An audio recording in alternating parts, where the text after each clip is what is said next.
Achtung, Achtung. Yes, we're going with a German for this very, very special Thursday edition of We Have Ways of Making You Talk. With me at home here, sat on my sofa, James Holland, in what looks like a restyled barn. And he's got some... That's exactly what it is. That is exactly what it is. Olive green cosplay for us. And we're very, very fortunate to be joined by Professor Daniel Todman. Welcome, Daniel. Hi. Is it Dan, Daniel, Dan? Dan. Dan. Welcome, Dan. Now, we really should... can I just say, we really should have just said danger, danger today. All right, okay. Danger, danger. There you are. You happy now? Yeah. Well, we're talking about Britain's war, aren't we? Yes. So, Dan, you imminent to be published is your second volume of Britain's War. The first volume, incredibly well received, an astonishing book that my mother, not so long ago, said, "Have you read this? It's very long, but it's awfully good." And I've just got to. I can't remember where she just got to. So I did not know that all that was going on at that point. And I've been very fortunate to have read the second volume. It must be a relief to get to the end of the Second World War. Yeah, it's felt like a long time. It's the two books cover 37 to 47, so and it's taken the best part of 2 decades to write. So this has been a big chunk of my life. Goodness me! So that's the first thing we should maybe flag up for people who don't know either volume. They don't know the first volume, and they're soon to know the second. Is that you start in 1937 and you finish in 1947. Now, obviously. When the Second World War actually starts, or whatever you want to, the umbrella term Second World War, after all, actually starts is a thing that you can argue about, because it doesn't start for the Soviet Union until July of 1941, although probably, and in Japan and China, blah blah blah blah blah. But why did you decide? Because the other thing is, this is Britain at war. This is not a history of the Second World War in itself, is it? No. So it's focused very specifically on Britain and its empire. But by their nature, those are global things. So you have to think about what's going on around the planet. But also, I was very conscious that you can't really understand what's happening in 1939 if you start at the moment the war breaks out. Yeah. That actually you have to start a bit earlier. And similarly, at the other end of the conflict, if you just stop in August 1945, you don't understand the implications of the war or how they're playing out. So you need to take it to at least 1947. So that gets you to the British departure from India. But also the onset of the Cold War, the start of what will become the Marshall Plan, so that you can see how things have changed. How did you pick the end though? Because Cyprus, Aden, basically go through my father's military career, post-war 50s and 60s military career. You could, because Britain's Second World War, I mean, arguably, is still going on. The way people talk about the war and the way it sits in culture, it's still incredibly present in a way it may not be in other participants. How did you pick 1947? Well, two reasons. First, I think actually you can see the shift. Britain's post-war. So the period of uncertainty that you get right at when the fighting stops about what will happen next. People are very uncertain about how's the world going to be reshaped. Actually, that period doesn't last very long. So I think by the time you get to the end of 1947, you can see the direction things are going to go in. So that's one reason. And the other reason is, unlike James, I don't have the mental or physical strength to write 3 big volumes about the Second World War. So I just, for me and... He's only written 2. Yeah. Oh, he's another one to come, though. I know, I'm dreading it. The books are comprehensive, though, aren't they? Because James, you're very much the military end of things, really. Although your books take in the bigger scope. But the thing I was really struck by. With the second volume, the thing that really caught my imagination was Britain interfering with the tungsten price in Spain. That's amazing. Instance. It's absolutely brilliant. I've got to say, can I just pitch in here? Because I think this is the thing that I just think is so fascinating. It's that broader part of the war. It's that what I would categorize into the operational level. It's the nuts and bolts of how it all works, how you fit it together, and that what you get very clearly from the books is that sense of Britain's position in the world, which of course is completely different then as to what it is now. And I think one of the reasons why everyone has been so down on Britain and Britain's war effort in the last 40, 50 years, in that kind of sort of declinist view, is because people find it so hard to kind of equate the Britain of 1937 to 47 with the Britain of the 70s, 80s and 90s. And obviously Britain changes a lot in that decade that you're writing about, Dan, but it is still a very, very different Britain then to what it is now, isn't it? That's right. I mean, it's a country which can exercise a huge amount of international leverage. There's a paradox there because it's incredibly militarily powerful, particularly by the time you get to 1944, but at the same time it's experienced a really rapid decline in its international power relative to the United States and the Soviet Union. So I think those two things go along at the same time. Yes, well, that's the really interesting thing, isn't it? Because the boats all float, don't they? And at the same time as those three economies turn their war effort full bore to dealing with, and of course the problem the Germans encounter is that they're in 1939 they are running at 25% of GDP on something like that on armaments, and the British are still on 4 or something. So the slack that a similar sized economy, and that we're just talking about the British economy rather than the British imperial economy, that the slack in the British economy is considerable, but the slack in the American economy and the Soviet economy will obviously override any effort that Britain can come to. So you do get that sort of levelling up, I suppose, is the current expression. Well, it's that extraordinary ability to co-opt American power, particularly American industrial power, and I think that's one of the things that really struck me about writing the first volume, was that actually, you know, of course we concentrate on Britain's dollar reserves running out, the dependence on America from 1941, but actually the amount that Britain spends in the United States before that point, it's absolutely phenomenal, really, isn't it? Yeah. And an awful lot of the speed with which the US can come into the war from the end of 1941 is dependent on that investment that's already taken place. You know, you're absolutely right, because Roosevelt is able to manoeuvre from this incredibly isolationist, inward-looking, kind of don't spend anything on defence approach to this total political volte-face, where he's saying, I want, billions, and I want to be producing 50,000 aircraft a year, which is just extraordinary. But the reason he's able to do that is because he's saying, we're going to get rich on it, and we're going to make it for the Allies so that we don't have to fight. And that's how he is able to kind of convince the corridors of Washington and the great American people. But those decisions are made in early 1940, aren't they? Because aircraft take 9 months to build. May and June, I think is sort of ground zero for Britain and for America, because obviously we've had the defeat in France. The army's been there, the equipment's been left behind. It's kind of okay. Let's start again. From Britain's point of view, he's got to kind of think, okay, well, we're never planning on having a large army. We've never traditionally had a large army. The French were going to do that bit. Now we've got to create an army. What's that army going to look like? It's going to be 55 divisions. What America has to do is say, okay, we've had almost no military whatsoever apart from a bit of naval power. We've now got to kind of crank it up big time.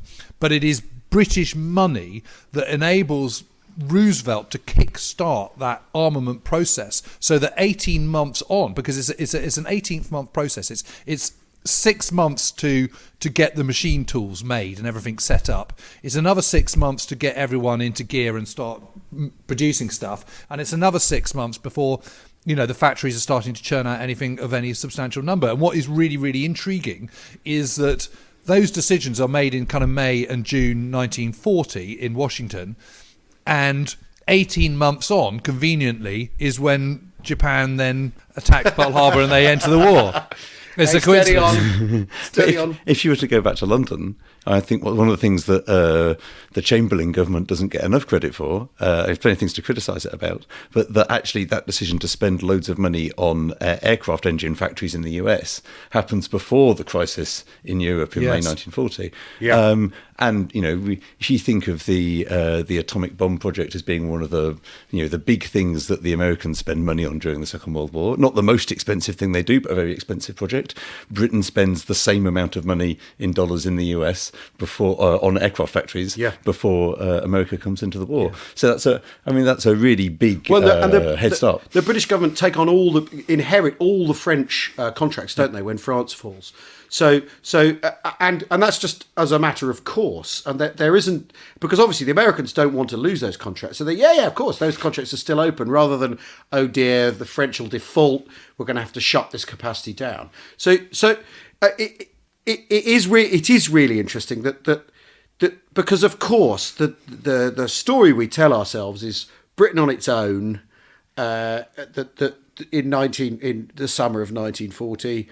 The imagery of the few makes the RAF not sound like this enormous, integrated, muscular wing of national defence. Because after all, the RAF, the pilot, there's one pilot and then 20 blokes to make that all happen. And so that actually what we're talking about is Britain's incredible muscle at the start of the war that kind of gets overlooked. Yes, but also I think the ability to look forward and say, however weak Britain seems in 1939 and 1940, it's going to get stronger. And by the time you get to 1942, that's when, in terms of the plans there are at the start of the war, that's when you might be able to launch the decisive offensive if the German economy hasn't broken by that point. Yeah, which of course it doesn't quite. So no, but I think that ability to look forward with confidence, again, is almost too easily overlooked from a British point of view now. So because we know the end of the war, right? So the idea that you can think. Actually, if it takes a long time, but this is a thing we've talked about before about that after Dunkirk, it is remarkable that the army is able to sort of dust itself down and go, all right, well, okay, that didn't go very well. How do we beat these people? What have we got to do? That the government systems, the War Office, Air Ministry, they're all able to do that as well, rather than because there are compelling reasons to throw in the towel in the summer of 1940. I don't think there's any reason. There's no reason to throw in the towel in 1940. There's no reason. Your army has been routed. Yes, I know, but the army's tiny. Kicked down the army's Europe. Tiny. That's the French do the army bit. We do the navy, and we still got the world's largest navy in the summer of 1940. The world's largest merchant fleet. We've got access to around 80% of the world's merchant shipping. I mean, those are pretty big advantages. You've got huge empire, dominions, all the rest of it. And you still have to find the political will, though. That's the thing, isn't it? Yes, that's the big thing. But I just think second half of May 1940 is just this just total shock. Everyone's so completely discombobulated because no one could see this coming, and so it's so shocking. It's just and it's making people kind of not see reason. And I think one of the we've talked about it before, but I think one of the things that's so intriguing is that the man who's supposed to be so reasonable and sensible and have the soundest head on any shoulders in the country, in Lord Halifax, is the one who's kind of not thinking rationally particularly, and the one who's supposed to have a very, very dodgy reputation in terms of his judgment is the one who is actually thinking clearly, which of course is Churchill. And I would also agree with you, Dan, that I think Chamberlain is much maligned, and a lot of it is extremely unfair. One thing I would say is when you were writing the two books, did you start with a kind of the sort of the acorn of a thesis, or did you just think, I'm going to look at this and I'm going to? I mean, how did it evolve that you started to kind of think, actually, what needs to be done here is a much more in-depth examination of how Britain conducted her war? I mean, was that always the intention, and you didn't know what your conclusions were going to be, or did you already have a pretty good idea of where you were? Heading with this? Yeah, that's a really good question. So I started off knowing that I wanted to tell a story that connected the military, the social, the political, the economic. And actually that comes out of my previous life as a First World War historian. Right. And there's a fantastic book about the First World War, Britain and the First World War, The Myriad Faces of War by Trevor Wilson, which is a book that I loved when I was first studying the First World War. And it takes exactly that approach. And I was very conscious that there wasn't an equivalent for Britain's Second World War. So I thought that was the germ of the idea. And then I was very fortunate to have an editor at Penguin, Simon Winder, who understood that this would take big books. So what he said was, there's no point doing a short book about Britain in the Second World War, because it'll just be a list of things that happened. If you want to actually say things that are interesting, you've got to unpack a lot of the alternatives. That's one of the interesting things, particularly about that middle bit of the war, is all that planning for things that didn't happen. So if you're going to explore all of that, you need space to do it. And then that's how what was originally going to be one book turned into two very big volumes. And I knew that I knew some key points I wanted to make, particularly about how we think about whether Britain was strong or not. What did strong mean? But also that, there are those two narratives about the war, aren't there, that are common in popular culture. One is 1940 as this moment of defiance. Yes. So I wanted to unpack what does that mean exactly? How is it that Britain could be defiant then? Yep. And the other is about the end of the war, and was it really a victory, or was it somehow taken away from Britain? Was Britain adequately recompensed for what it had sacrificed? And in both cases, I just wanted to make those... to make readers feel that they could come to their own judgment about those two things. So I'm not a big believer in historians telling people everything you think is a myth, recast it, because it's a bit like that. You've got to show, don't tell. That's the point. Yeah, it's like that Gary Larson cartoon of what we say and what dogs hear, right? Bad dog Fido, bad dog Fido, and what Fido hears is Fido, Fido, Fido. Yeah. So don't press the button that says myth. Just show to people that what you might think is something quite simple, and we live in a world where people often think that things are simple, is more complicated, and you can think about it from different directions. Well, I completely agree with that. I think it's one of the really interesting things is unpicking it, and you and I both well know that a lot of the narrative histories of the Second World War, they really do just focus on the strategic overview and what's going on at the coalface.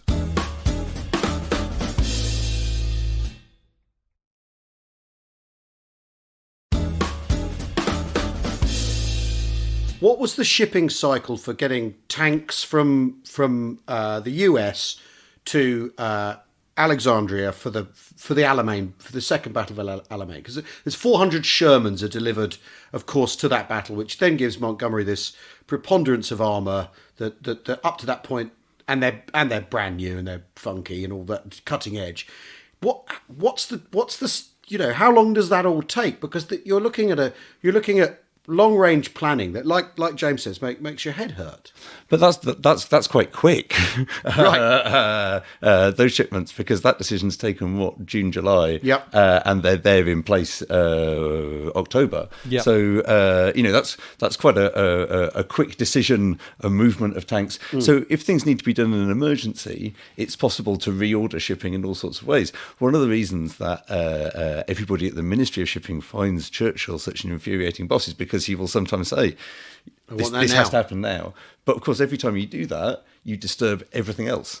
And it's the long-term system of convoys that you've got to plan out, assembling the shipping, building them up to transport stuff either from the US across to the UK, or from the UK down and around the Cape up through the Red Sea. That takes a long time just to get all the ships in one place. It's not just the voyages by themselves.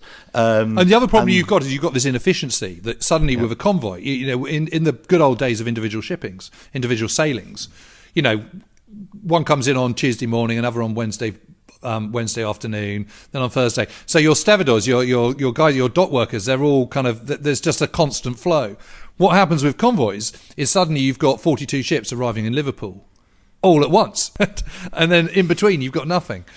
So it's a really inefficient way of loading and unloading. But obviously it's the only way you can do it that will enable you to be safe. And that's just a whole nother logistical headache and time constraint that you've got to factor into your planning.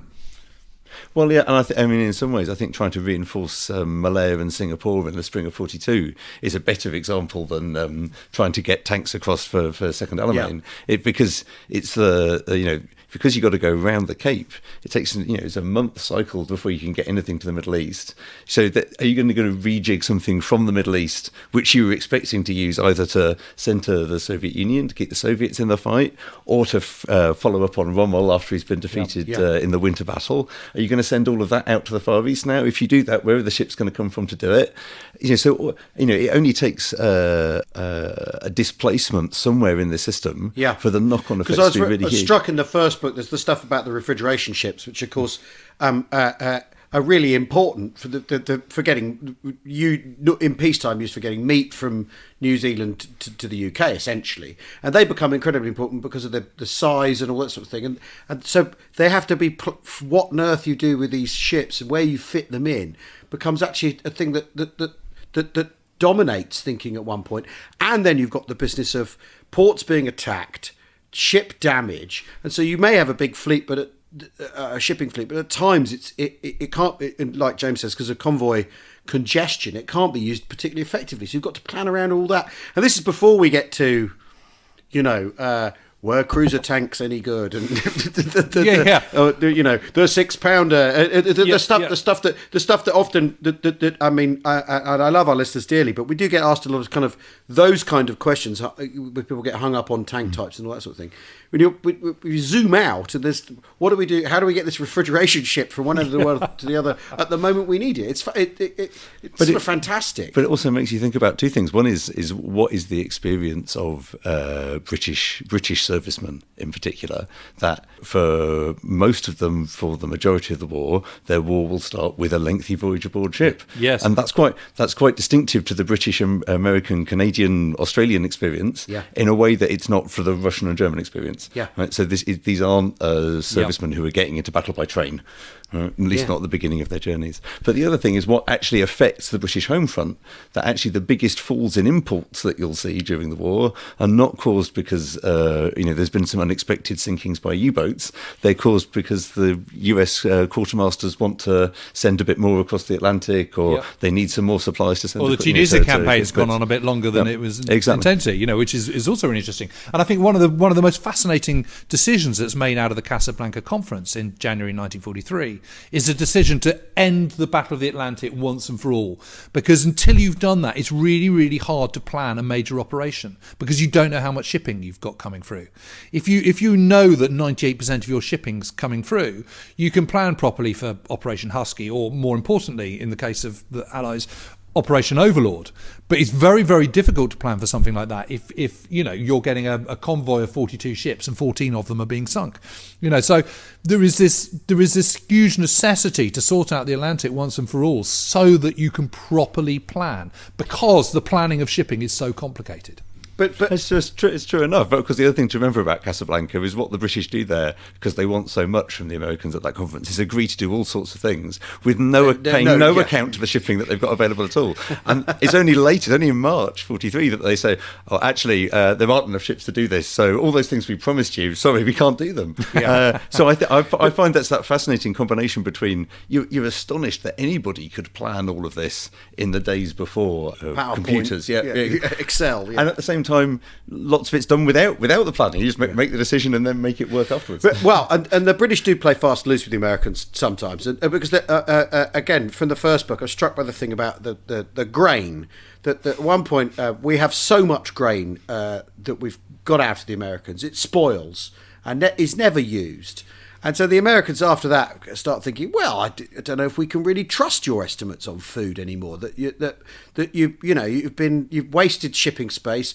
You've taken the mickey, really. And I think that's really, really interesting. That there's some gaming going on by the British government throughout the War of the Americans.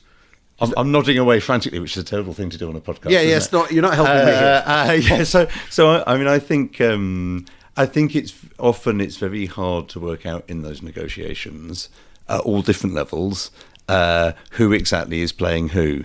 And of course, these are negotiations in which often, particular Anglo-American personalities will find that they get on very well and cooperate together. But as kind of state institutions, they're allies who are also jealous of each other's power, who want to get something out of the other institution. And there's quite oftentimes where you think, well, all these different multiple bits of information that are being passed back and forward, I don't think that's something where you can call it right or wrong, but very often what you think when you read through those accounts is this is about really devious use of power. And that's something that I think I find fascinating. I think stories that run at all different levels is how do you use... This is a war that gives people a lot of power. Well, because you could argue that one of the American war aims is to dismantle the British Empire. I mean, I would argue that the opportunity comes along. It's all those British holdings that are part of Lend-Lease that get gobbled up, that have to be handed over as part of Lend-Lease, and then obviously bases and all that. The bases are the things people talk about, but there's British companies that the Americans say, well, you're going to have to hand that over, I'm afraid. And that's all. The thumb screws are applied, which I think is really, really interesting. When people talk about the special relationship, yeah, fine, but that's what I think is so fascinating about the second half of the war, and particularly 43 to 47, is the extent to which the British are fighting to hold on to what power they've got, and that's really hard. Yeah, and that it involves giving concessions when they have to, or using something that they can offer to the Americans because they're useful in different ways. Yeah, and I think that's actually what makes that rearguard action is in some ways tremendously successful. Because of the amount of power that Britain is able to retain. I mean, retain in a very different world in which it's very dependent on American economic support, and that's what you see. That's why I think it's so important to carry the story to 47. Yeah. You see all that martial aid about to head across the Atlantic, and yet it's not been the kind of catastrophic decline which you might have predicted earlier in the war, or that you would have seen, I think, had Britain come to a settlement with Germany in 1940, then the curve downwards would have been much a lot steeper, harder and faster. Yeah. I still think one of the things that's I find repeatedly incredible, though, is certainly from the kind of military point of view, and to a certain extent political point of view as well, is actually just how well they rub together. I mean, successive historians have continually repeated the kind of rampant Anglophobia and Americophobia of leading commanders and stuff, and they always kind of pick out pattern and so on. But actually, I think what is amazing is that they are coalition partners. They're not, ironically, they're not actual proper allies. And actually, when you think about it, what's remarkable is how well they get on and how well they cooperate as coalition partners to get what they need done.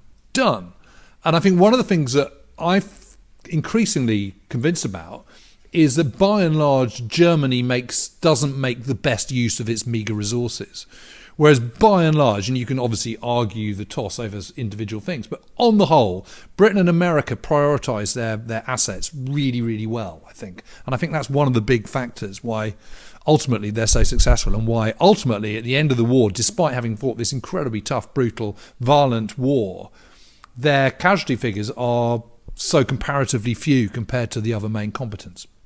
Yeah, I mean, I think militarily they get on incredibly well, and it's a good example of what you were talking in terms of previous accounts being land centric. If you look at the Navy and the Air Forces, Britain and America are actually the level of cooperation there is very high. The level of effectiveness is very high. Politically, yes, I think there's a much bigger difference, and particularly as you get to the end of the war, one of the things I think is interesting is there's, as David Edgerton would say, there's this internationalist moment during the war when everybody feels they're part of this great worldwide alliance. But when you get to 44, 45, as the end of the war comes in sight, nationalist feeling grows not just in the US, but also in the UK. And that's what a lot of the texts that we have that tell us about how brilliant Britain was, everything that it did by itself, they all come from that moment in 1944 when Britain's trying to convince the Americans, we've sacrificed all this stuff, give us some aid. Yeah, well, because you do get that shift from an imperial tenor to the British war effort in 1940, 41, 42, and then Singapore falls. That's the moment of imperial total nervous breakdown and crisis, and then politics in the UK shifts to this nationalist thing. And so Labour, who've been anti-imperialist, they pivot to nationalism because nationalism's too strong, a nationalist way of looking at things, and then the Tories have to as well, and so you end up in a completely different political space of 45, and you've got the manoeuvring going on of basically Churchill being sidelined on the macro level, Churchill being sidelined by Roosevelt at meeting with Stalin, and eventually actually kind of frozen out almost completely. And that's emblematic really of because you say militarily we get on very well, but the high level politics, Britain's very much squeezed hard. One of the interesting things about writing the second volume, because I don't have a huge amount of sympathy for Churchill, and I'm always quite keen to stick the boot into him when I can, because I'm contrary like that. Yeah. And that was definitely a theme of the first book. But in the second book, actually, I had a lot more sympathy for somebody grappling with these tremendous global problems, as he sees it, and how intractable they are. And I think, particularly when you look at what's happening in 1944, I mean, what's astonishing is that he's not only looking forward to the invasion of Northwest Europe, but actually that he's having to grapple with the chiefs of staff and his economic advisors about the return to empire. What's that going to look like? Is it going to be possible? About strategy in the Far East, about some kind of economic settlement that might allow reconstruction after the war. And whatever you think about him as a strategist, as a grand strategist, so as somebody who could think about how international power was wielded, he was quite acutely perceptive and willing to be persistent in trying to defend British power. Mm-hmm. Well, thank you, Dan. That's the end for today, but we're going to carry it. There's no stopping us talking. We'll be back next Thursday with more with Daniel Todman. Yeah, Dan, that was absolutely fantastic. It was really thanks for listening. Thanks for coming on. Cheerio. Cheerio.